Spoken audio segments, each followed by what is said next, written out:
আসসালামু আলাইকুম বন্ধুরা, সবাই কেমন আছেন? আশা করি আল্লাহর রহমতে সকলেই ভালো আছেন। আমি আলহামদুলিল্লাহ ভালো আছি।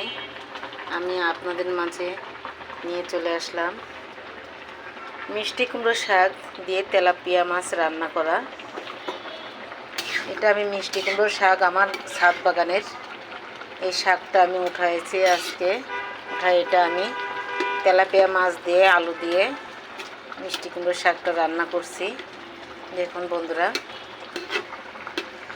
আপনারা দেখেন, আমি শাকটা অনেক সুন্দর যত্ন করে লাগিয়েছিলাম গাছটা।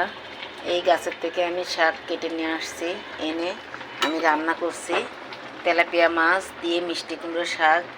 আপনাদেরও ভালো লাগবে আশা করি। যদি আমার এই ভিডিওটা ভালো লাগে আপনাদের, তাহলে আপনারা একটা লাইক, একটা কমেন্ট, শেয়ার করে দেবেন। আশা করি সকলেই যে যেখান থেকে দেখছেন ভালো থাকবেন, সুস্থ থাকবেন। আল্লাহ হাফেজ।